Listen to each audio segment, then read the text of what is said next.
sambut Ramadan. Wujudkan ketakwaan hakiki. Innal hamdalillah nahmaduhu wa nasta'inuhu wa nastaghfiruh wa na'udzu billahi min shururi anfusina wa min sayyiati a'malina. May yahdihillahu fala mudhillalah wa may yudlil fala hadiyalah. Asyhadu an la ilaha illallah wa la syarikalah.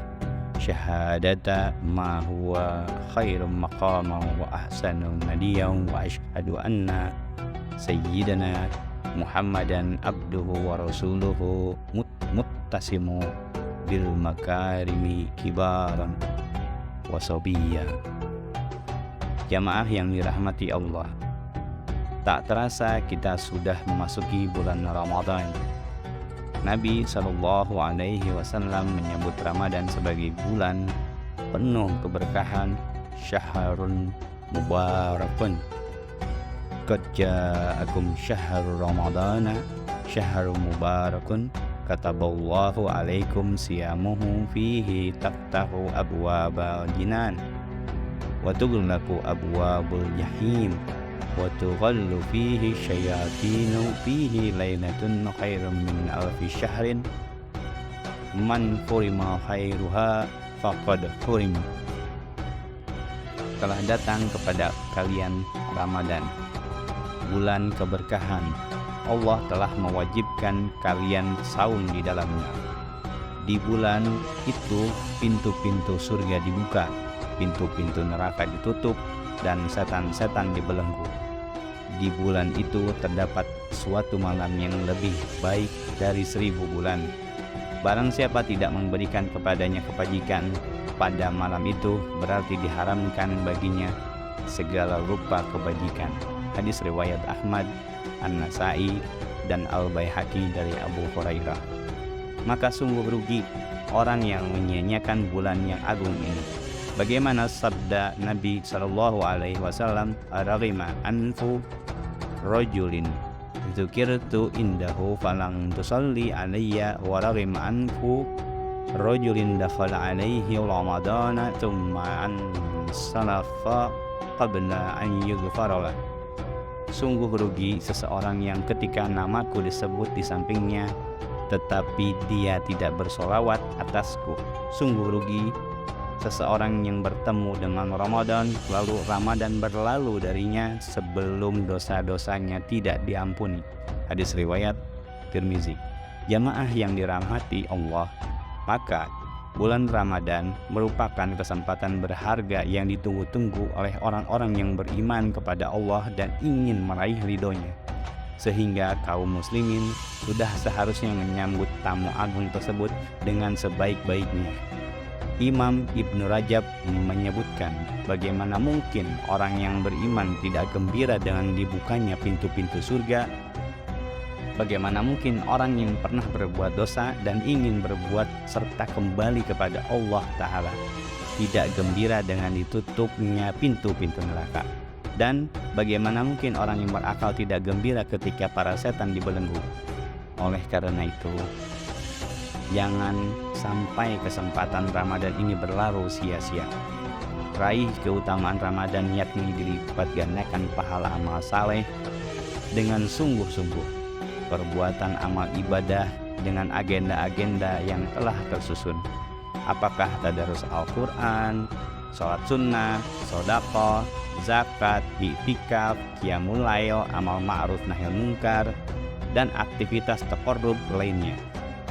Ingat, Allah Subhanahu wa Ta'ala mencintai hamba-hambanya yang bertaqarrub kepadanya. Terlebih di bulan Ramadan, dalam hadis qudsi Allah Subhanahu wa Ta'ala berfirman, "Dan tidaklah hambaku bertaqarrub kepadaku dengan sesuatu yang lebih aku cintai dari apa yang aku fardukan atasnya.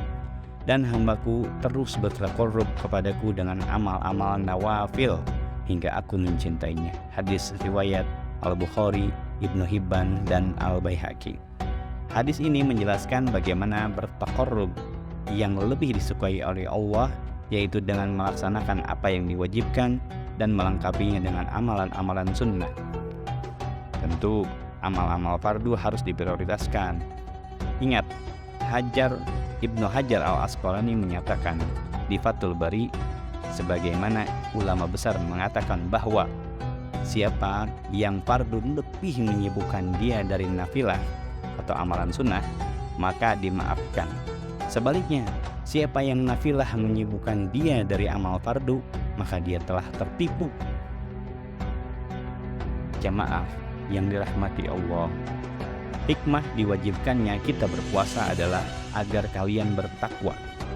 Syekh Abu Bakar Jabil Al-Jazairi di dalam Aisar At-Tafasir menjelaskan makna firman Allah Subhanahu wa taala, la'annakum tattaqun, yakni agar dengan puasa itu Allah mempersiapkan kalian untuk takwa, yaitu melaksanakan perintah-perintah dan menjauhi larangan-larangan Allah Subhanahu wa taala.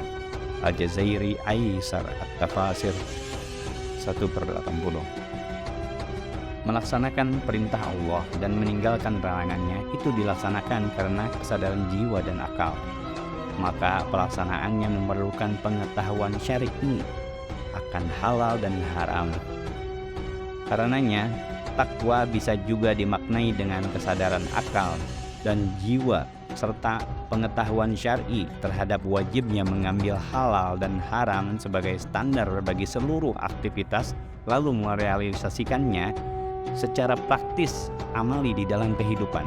Oleh karena itu, seharusnya pasca Ramadan nanti akan lahir manusia-manusia baru, keluarga-keluarga baru, dan masyarakat baru yang bertakwa kepada Allah, mengamalkan ajaran Islam, melaksanakan perintahnya, dan menjauhi larangannya.